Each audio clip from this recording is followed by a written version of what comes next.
Voilà, bonjour les amis, ça fait plaisir d'être avec vous, parmi vous ce matin.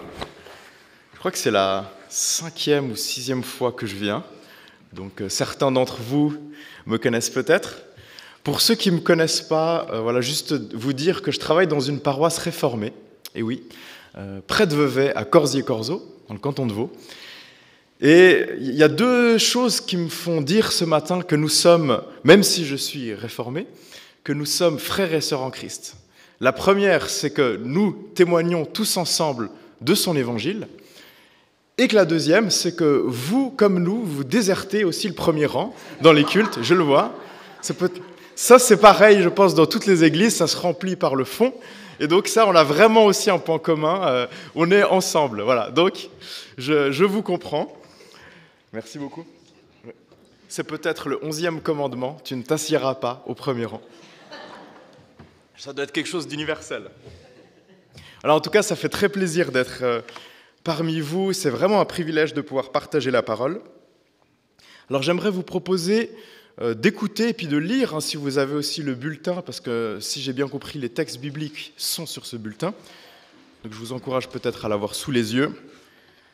2 textes bibliques et puis un petit troisième aussi, un court extrait qui n'est pas sur vos bulletins, mais que vous pouvez écouter quand je vais le lire. Ah, bah c'est même derrière, c'est magnifique.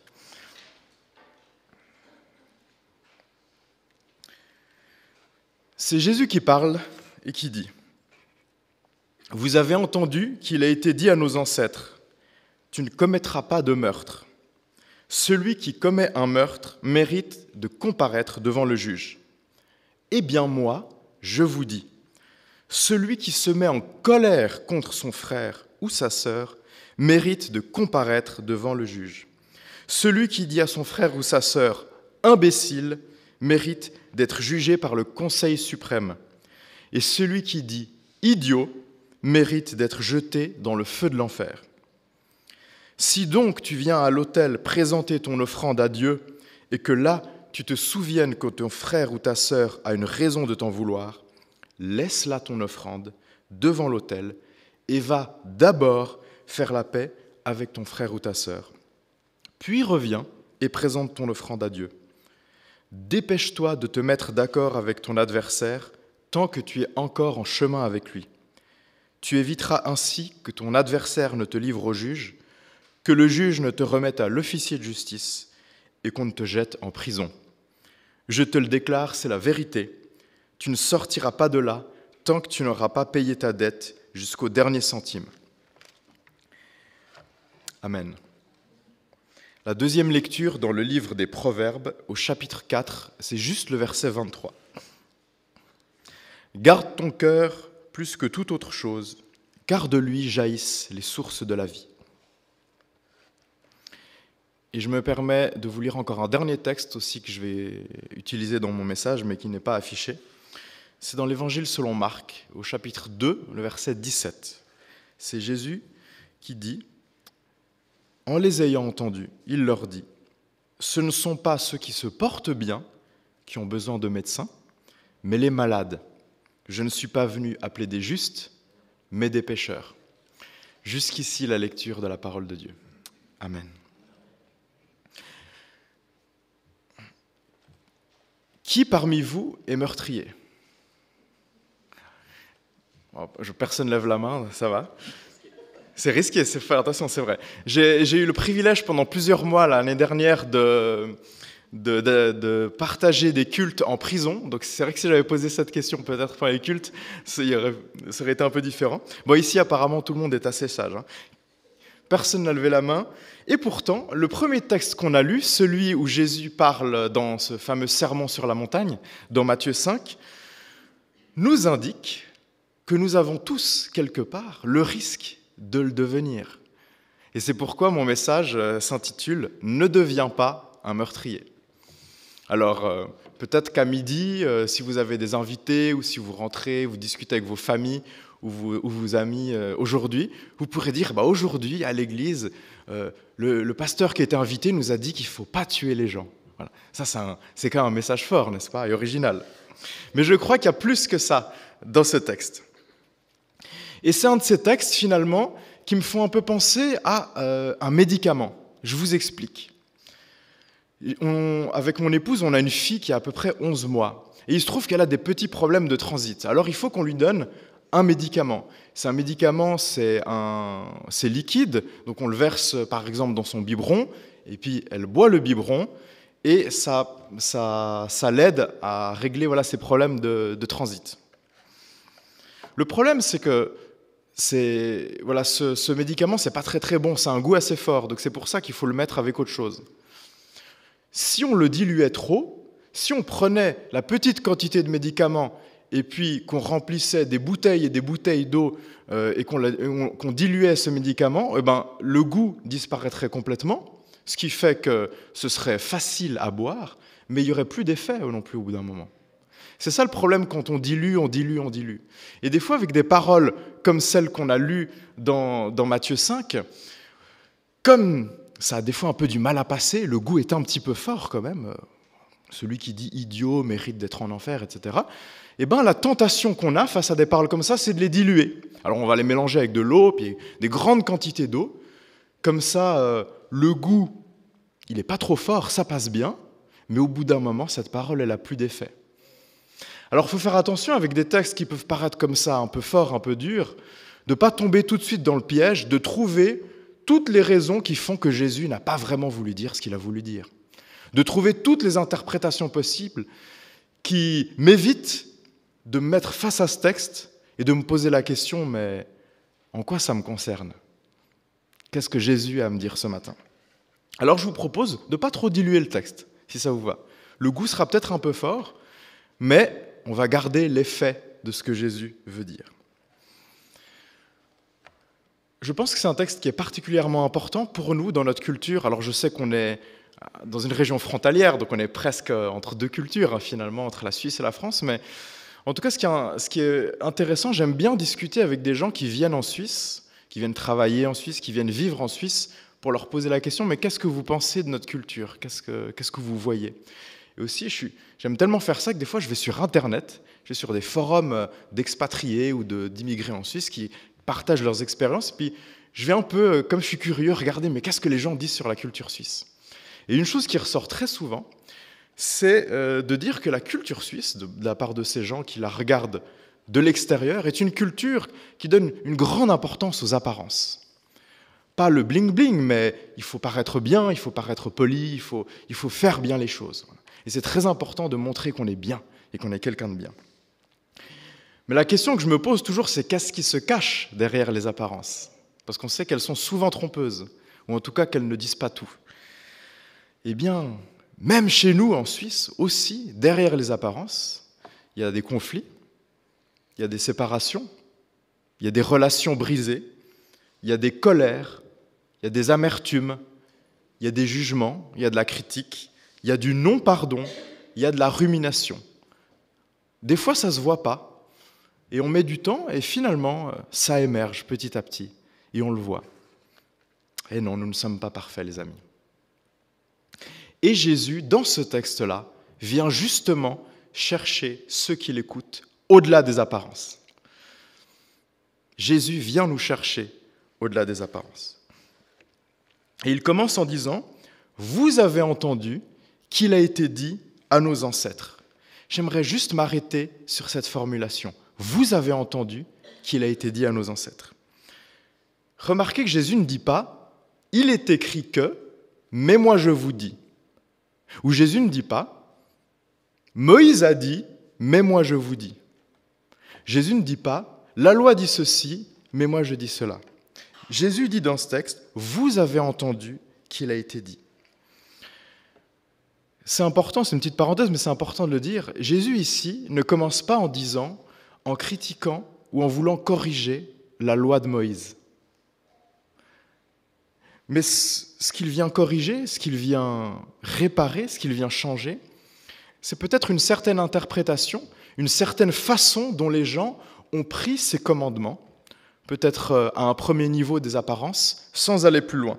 Et ce que Jésus fait ici, c'est non pas dire « Moïse s'est planté, c'est pas du tout ça, la loi dit n'importe quoi », c'est de dire « Mais votre façon de la comprendre doit être changée. Et je vais vous dire comment la comprendre, cette loi, comment comprendre ce commandement. C'est très important de le voir parce qu'aujourd'hui, peut-être qu'on aurait la tentation de dire « Jésus, je le garde, par contre, l'Ancien Testament, ça, je le mets à la poubelle, c'est un peu compliqué quand même. Et puis, c'est bizarre, les histoires qu'on a là-dedans. » Pourtant, si vous enlevez l'Ancien Testament du ministère de Jésus, eh bien, il vous faudra arracher quasiment chaque page des évangiles. Parce qu'à chaque page des évangiles, Jésus fait référence, cite ou bien implicitement s'appuie sur l'Ancien Testament. Un Jésus et son ministère sans l'Ancien Testament, c'est un quart de Jésus, peut-être, ou un huitième de Jésus, un Jésus complètement amputé. Ce n'est pas le Jésus des évangiles. Alors Jésus ici ne dit pas « la loi dit n'importe quoi, je vais la corriger ». Il dit « vous avez entendu qu'il a été dit, mais moi je vous dis ». Voici le vrai sens de cette loi. On ne se rend pas compte à quel point c'est scandaleux de faire ça. Parce que nous, ça fait longtemps qu'on a l'habitude de dire que Jésus a une certaine autorité. Mais dans le contexte, que quelqu'un dise « vous avez toujours entendu ceci, mais moi je vous dis que c'est comme ça qu'il faut comprendre ce commandement », c'est quelque chose de profondément choquant. Ce que Jésus est en train de dire aux gens qui l'écoutent, c'est « je suis la bonne clé d'interprétation de toute la Bible.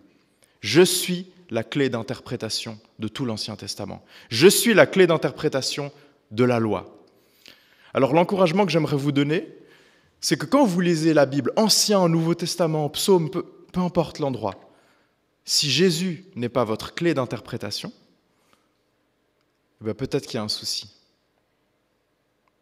Jésus dit « je suis la clé d'interprétation ». Et il continue en disant « tout homme qui se met en colère contre son frère mérite de comparaître devant le juge. Celui qui traite son frère d'imbécile mérite d'être jugé par le Conseil suprême. » Et il continue, et celui qui dit « idiot » mérite d'être jeté dans le feu de l'enfer. Alors voilà typiquement le genre de verset dont on pourrait bien se passer, on serait très bien sans finalement, parce qu'ils sont un peu inconfortables quand même. Et pourtant, il y a une immense richesse dans les vérités qui nous sont apportées ici par le Christ. Jésus s'adresse à des gens qui ont l'habitude d'être enseignés par des pharisiens, par des scribes, par des spécialistes de la loi, par les anciens du peuple.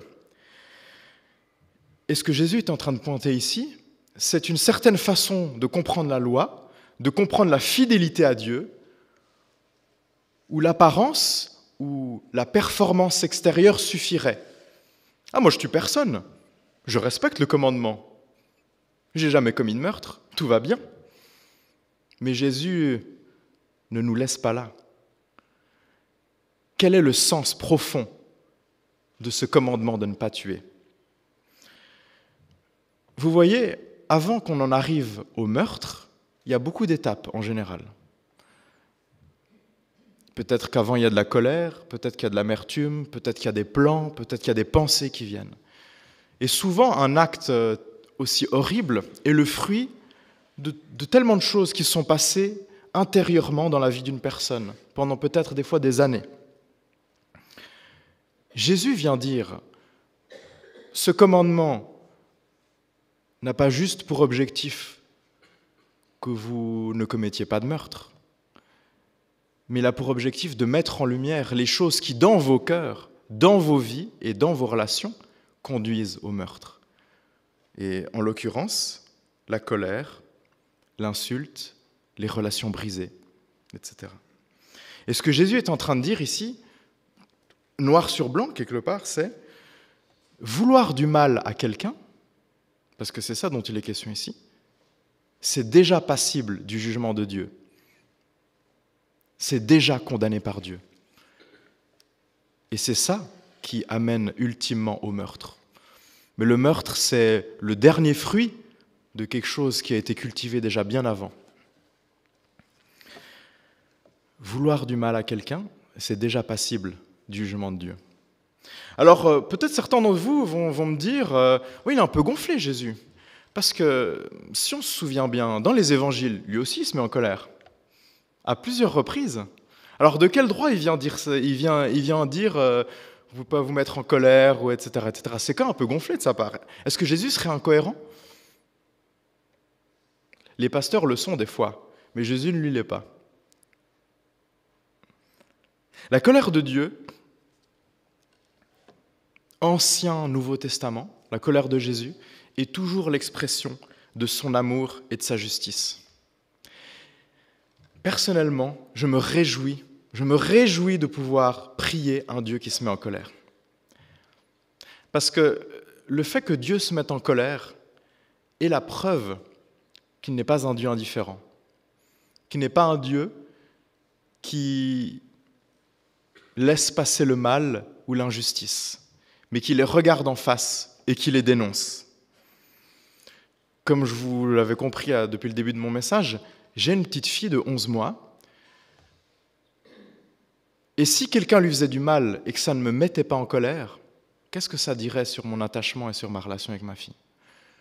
Je me réjouis d'avoir un Dieu qui n'est pas indifférent quand des gens souffrent, quand il y a l'opposition, quand il y a l'injustice, quand le mal est présent. C'est parce que Dieu aime qu'il se met en colère. C'est parce qu'il est juste qu'il se met en colère. Alors nous non plus, nous ne sommes pas appelés à être des chrétiens indifférents, qui ne font pas la différence entre le bien et le mal, entre la justice et l'injustice, qui laissent tout passer. Ça, c'est pas l'amour, ça c'est l'indifférence pour le coup. Alors Jésus se met en colère, Dieu se met en colère.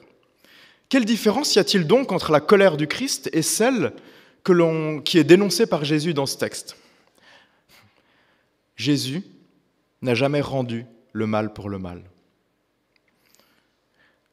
Alors que bien souvent, dans nos colères humaines, je crois, si nous les regardons honnêtement, il y a peut-être une envie de faire du mal, il y a une envie de vengeance, il y a une envie de faire payer à l'autre ce qu'il nous a fait subir, d'une façon ou d'une autre, peut-être gentiment, mais quand même.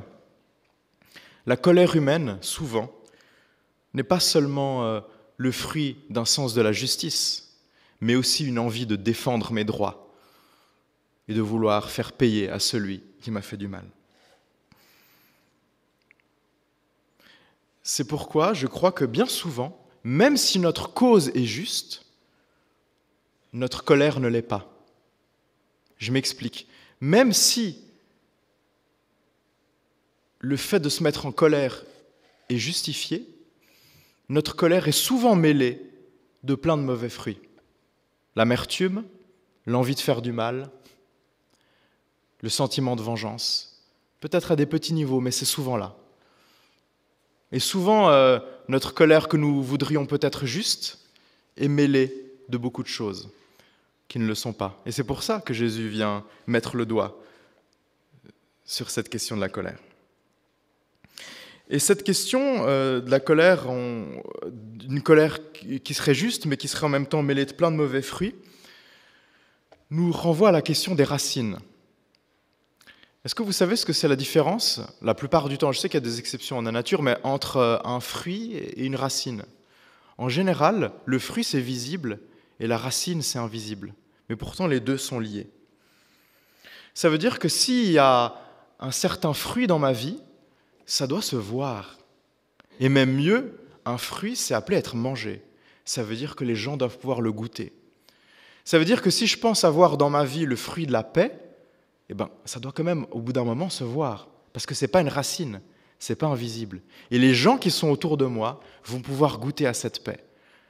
Si j'ai le fruit de la joie, c'est-à-dire qu'on n'aura pas besoin d'attendre des années et des années avant de voir ma joie. C'est un fruit, ça se voit et on peut y goûter. Alors je me suis posé la question, mais pourquoi je n'ai pas le fruit de l'esprit, cet amour, cette joie, cette paix, cette patience, bonté, bienveillance, fidélité, douceur, maîtrise de soi, pourquoi ce n'est pas plus visible dans ma vie ? Le problème n'est pas dans le fruit, il est dans la racine. Et la racine, ça vient de ce qu'on a cultivé, de ce qu'on a semé. Ce texte, en partant de l'acte extérieur du meurtre et en ramenant à l'attitude intérieure, nous fait faire le chemin du fruit à la racine et nous fait poser la question, mais qu'est-ce qu'on a semé dans nos cœurs pour qu'il y ait tel fruit à la fin ? Si je sème dans mon cœur l'amertume, la colère et le non-pardon, quel fruit va pousser dans mon champ ? Si je sème dans mon cœur le pardon, la joie et la paix, quel fruit va va germer dans mon champ. Et c'est quelque chose que j'ai vécu de façon très proche en voyant des fois, au fil des années, des personnes proches de moi cultiver l'amertume, la rancœur et la colère. Et j'ai vu, des fois 5 ans, 6 ans, 7 ans après, le fruit que ça portait dans leur vie. À tel point qu'il y a cette phrase que vous avez peut-être déjà entendue, le non-pardon, la colère, l'amertume, c'est un poison qu'on boit soi-même en pensant que ça va faire du mal à l'autre. Et je suis convaincu que celui ou celle qui cultive ces choses est toujours la première personne à en souffrir. Voici pourquoi Jésus, dans son amour, nous met en garde. Si donc tu viens à l'autel présenter ton offrande et que là tu te souviennes que ton frère a une raison de t'en vouloir, laisse ton offrande devant l'autel et va d'abord faire la paix avec ton frère. Puis reviens et présente ton offrande. Ce que Jésus est en train de dire ici, c'est choquant, encore une fois. Parce que le fait de venir présenter un sacrifice devant l'autel, dans la pratique de la foi des gens de son contexte, c'est le cœur du culte. C'est par ce moyen-là qu'on entre en relation avec Dieu. C'est un peu comme si Jésus disait, pour nous, au lieu d'aller à l'église le dimanche matin, va d'abord te réconcilier avec ton frère. Et ensuite, tu vas venir chanter des beaux chants de louange. C'est comme si Jésus disait ça. C'est comme ça que les gens l'ont entendu. Le Jésus dit ici, la réconciliation est plus importante que la religion. Bien sûr, on a le droit de ne pas aimer des gens. Humainement, c'est notre droit. Il y a des gens qu'on aime, il y a des gens qu'on n'aime pas, il y a des gens contre qui on est en colère, etc. Mais en acceptant de suivre le Christ, il nous propose un chemin de libération par rapport à ça. Il nous propose d'être libérés du non-pardon, d'être libérés de la colère, d'être libérés du fait de ne pas aimer quelqu'un. Voilà pourquoi Jésus va si loin dans ce texte. Alors je vous rends déjà attentif à la Sainte Seine qu'on va prendre tout à l'heure. La Sainte Seine, c'est comme ce moment où le juif de l'époque de Jésus va apporter son offrande à l'autel. Là, on célèbre une autre offrande, pas la nôtre, mais celle du Christ. Mais n'empêche, qu'est-ce que Jésus a à nous dire sur la façon dont on vient la prendre ? J'y reviendrai. J'aimerais finir en abordant une question concrète. Comment puis-je faire dans ma vie pour cultiver un fruit qui va donner le pardon, qui va donner la paix, qui va donner la réconciliation, et non pas un fruit qui, à terme, va donner l'amertume, la rancune, la colère et la division. Je crois qu'il y a une clé dans le verset des Proverbes qu'on a lu. Je vous le relis. « Garde ton cœur plus que toute autre chose, même plus que ton compte en banque, car de lui jaillissent les sources de la vie. » Alors, je n'ai pas lu le verset exactement comme il est écrit. Garde ton cœur plus que toute autre chose. Je suis convaincu qu'ici, on est dans un contexte où les gens sont relativement gentils, et même si vous n'aimez pas mon message, vous savez garder en tout cas vos points, et donc vous n'allez pas forcément me taper dessus à la fin du culte. Je pense. Donc ça, les points, on sait les garder. Des fois, on sait garder nos langues. Ça dépend. Des fois, il y a quand même une petite critique qui sort ou un petit jugement ou quelque chose. Mais voilà, on sait au moins être respectueux. Des fois, on sait garder nos langues. Mais vous vous souvenez ce que fait Jésus ? Il part toujours de l'extérieur et puis il revient à l'intérieur. L'enjeu, c'est pas tellement de garder ses points ou de garder sa langue, même si c'est très important. C'est de garder ce qu'il y a avant ces choses-là. Garde ton cœur plus que toute autre chose. Quels sont les pensées, les sentiments, les désirs que je cultive en moi et qui vont après donner des comportements, des paroles et finalement des actes ? Garde ton cœur plus que toute autre chose. Ne laisse pas des pensées de colère, d'amertume, s'installer dans ton cœur, tout en pensant que tout va bien parce que jusque-là, tu n'es pas allé frapper la personne. Garde ton cœur plus que toute autre chose. Et c'est quelque chose que j'ai dû expérimenter de façon tout à fait personnelle et forte ces dernières années, puisque, peut-être ça vous étonnera, mais naturellement, je suis quelqu'un de très colérique. Et j'ai cette tendance à exploser comme ça. Et au bout d'un moment, je me suis posé la question, mais qu'est-ce qui fait qu'à un moment, j'arrive à ce stade de la colère? Quelles sont les choses que j'ai cultivées avant? Les pensées, les attitudes. Et Dieu m'a travaillé, m'a montré et a mis en lumière, non pas le fruit, l'acte ultime, mais les pensées, les choses qui m'amènent à ce fruit. Le péché, et peut-être particulièrement l'amertume, la rancune, c'est un peu comme un cancer. Et vous savez, un cancer, quand il est diagnostiqué, une chose très importante à savoir, c'est à quel stade on en est. Parce qu'avec le même cancer, qu'on soit diagnostiqué à un stade très avancé ou au tout début, ça change tout. Et bien le péché, c'est pareil. Quand il a eu le temps de bien grandir en nous, il est beaucoup plus difficile à traiter et les conséquences sont beaucoup plus graves que quand on en est encore au tout début. Voilà pourquoi il est dit « garde ton cœur, garde les commencements, les débuts. Qu'est-ce que tu sèmes ?» Car plus tard, quand la plante aura déjà poussé, eh ben, ce sera beaucoup plus difficile de s'en débarrasser. Deuxièmement, garde ton cœur. Deuxièmement, prie et cultive. Prie et cultive. Et là, je vais dire quelque chose de peut-être un peu choquant dans une église, mais la prière ne suffit pas. Oula. Qu'est-ce que je veux dire par là? La prière ne suffit pas dans ces questions. Parce que Dieu nous rend toujours responsables et dépendants face à ses commandements. Remarquez quelque chose d'intéressant. Quand Jésus nous commande « aimez vos ennemis » ou « pardonnez », comment est-ce qu'il le formule? Est-ce qu'il dit « aimez vos ennemis » ou bien « pardonnez » ou est-ce qu'il dit « priez pour demander à Dieu la force d'aimer vos ennemis, mais jusque-là, vous avez le droit de les détester ». Priez pour demander à Dieu la force de pardonner, mais jusque-là, vous avez le droit de ne pas pardonner. Non, il dit pardonnez. Il dit aimez vos ennemis. Ou bien je me trompe? Non, c'est ça, il me semble. Hein. D'accord.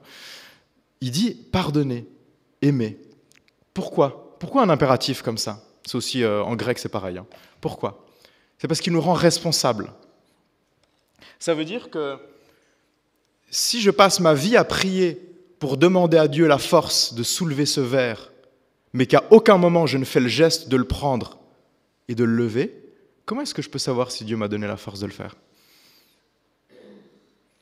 Prie, oui, prie, bien sûr, parce que nous sommes dépendants, et tout vient de sa grâce, et c'est seulement lui qui nous rend capables, et je ne dirai jamais le contraire. Mais prie et cultive, prie et sois responsable, prie et décide. Jésus dit « aime », et c'est peut-être dans cette décision d'aimer que va venir aussi la grâce et la force pour pouvoir le faire. C'est dans cette décision de pardonner que va venir aussi la grâce et la force pour le faire. Nous sommes responsables devant Dieu, mais nous sommes aussi dépendants, parce que c'est lui qui donne toutes choses. Et puis la dernière chose, garde ton cœur, sois responsable, et puis rappelle-toi l'Évangile. Vous savez, cet évangile dont on parle souvent. Et je trouve un des plus beaux textes sur l'évangile, justement dans les textes de Jésus, c'est dans l'évangile selon Marc au chapitre 2, verset 17 que je vous ai lu. Ce que Jésus dit, ce ne sont pas ceux qui se portent bien qui ont besoin de médecins, mais les malades. Je ne suis pas venu appeler des justes, mais des pécheurs. C'est-à-dire qu'il y a une bonne nouvelle pour nous. Si on se sent concerné par Jésus, ça veut dire qu'on doit reconnaître qu'on est malade. Ça veut dire qu'on est ici, entourés de malades, tous les uns les autres. Mais la bonne nouvelle, c'est qu'il y a un médecin. Si vous mettez des gens qui sont malades ou qui sont blessés ensemble, eh ben, il y a des chances qu'ils se blessent ou qu'ils se transmettent des maladies. Si vous mettez des gens malades ensemble, ben, vous savez, à l'hôpital, on transmet souvent des maladies. Hein. Eh ben, l'Église, c'est pareil. On est des gens blessés, on est des gens malades, on est des gens avec nos problèmes, et on se réunit. Et ben forcément, des fois, ça fait des difficultés. Forcément, ça fait des frictions. Forcément, on se transmet des choses pas toujours bonnes. L'Église, c'est un peu comme un hôpital. Alors ça veut dire que, puisqu'on est dans un hôpital, on est tous des patients, n'est-ce pas? Et puisqu'on est des patients, ça veut dire qu'on est appelé à être patient avec les autres. Parce que peut-être qu'un patient, il va falloir du temps pour qu'il se rétablisse et qu'il guérisse. Et Dieu est patient avec ses patients. Dieu est patient avec nous. Alors, ça veut dire qu'on peut aussi, nous, être patients avec les autres. Même si telle ou telle personne ne change pas aussi vite que je le voudrais, peut-être qu'il faut que je me rappelle que Dieu est patient, que nous sommes tous des patients dans son grand hôpital, et qu'il nous soigne, et qu'il nous guérit, et qu'il nous transforme. Quand je suis blessé par quelqu'un, j'ai besoin de la grâce de Dieu. Quand je blesse quelqu'un, j'ai besoin de la grâce de Dieu, et cette personne aussi. Et on est des humains qui nous blessons, nous parlons mal, nous faisons du mal les uns des autres, et nous avons tous besoin de la même grâce qui nous vient du Seigneur Jésus-Christ. Et c'est, je crois, cette conscience-là qui nous donne la force de prier pour ceux qui nous font du mal. Je suis encore tombé récemment sur le témoignage du fils d'un pasteur qui avait été tué dans une de ces malheureusement trop nombreuses tueries qu'on voit aux États-Unis, où quelqu'un était entré pendant une étude biblique dans une église et avait tué 8 personnes. Le pasteur qui animait l'étude biblique était là, était décédé. Et au procès, le fils du pasteur a dit, en regardant en face la personne qui avait tué son père, « Je prie pour vous, parce que je sais que vous avez besoin de la grâce de Dieu. Votre geste me le montre, le fait que vous ayez fait ça. » À la croix et à la résurrection, Jésus nous pardonne le mal que l'on commet et il nous guérit aussi du mal que l'on subit.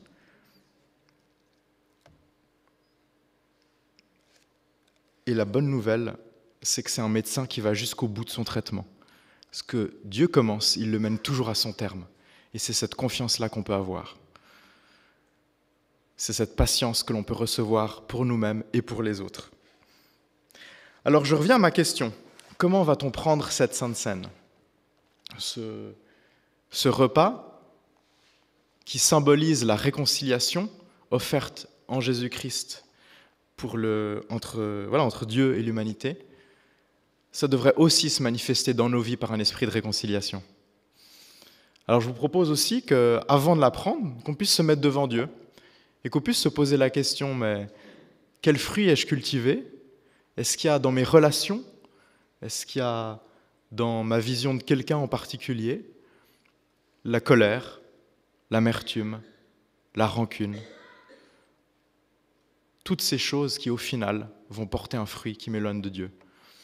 Et je vous propose qu'on puisse prendre cette Sainte Seine en recevant la grâce et le pardon accordé en Jésus-Christ et en croyant que c'est aussi une puissance de transformation qui nous permet de semer un autre fruit dans nos vies.